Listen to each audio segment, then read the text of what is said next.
You behind on 22 taxes, take that seriously. Most people probably wouldn't have even went in this property. Would you? Well, I did. So I had a client, long-term client. I've been dealing with him for a lot of years. It was an investor. So he had an investment property that had caught on fire. One of his tenants caught the house on fire. And so he ended up having to fight the insurance company, and he's behind on 2022 taxes. And so that's a tip for you. If you're behind on 22 taxes, take that seriously, because in March 31st of this year, if you are behind on your 22 taxes, your home will be going to tax foreclosure. It doesn't matter what's what, but you do have options, and there's payment plans. You can sell it so a buyer can take over it, or whatever the case may be. But let's get back to this story. So he, was behind on taxes, like I said, and it was a fire. So it was a messed up home. And he I just don't know that I want to go through all this, put this money back into it and all that, right?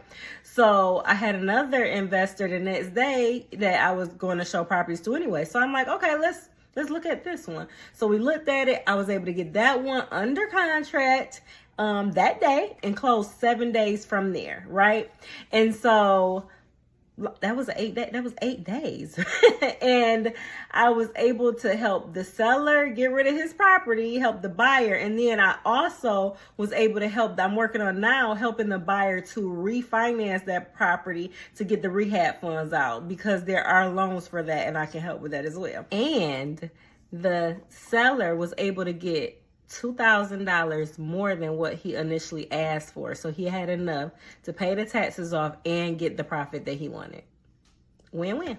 I said all that to say that every situation that looks bad and dim is not the end, right? You just have to have knowledge. And the Bible tells you without knowledge, you perish. And so you just got to know how to, it should always be a way of refuge, some kind of way. It should be a way of refuge. And so I want you to know that if you're going through a tough situation with your home, you facing foreclosure, facing tax foreclosure, you have an inherited home, you're a tired landlord, you're I just don't know what to do. I'm at my wit's end with, paying all this stuff. Know that there's a way out. Even if you have a mortgage, there's always a way to, try to figure it out. So DM me, connect with me for a free consultation. It's a link in my bio. Connect with me so you can get a free consultation and figure out what to do and how to do it. I'm here to help. All right.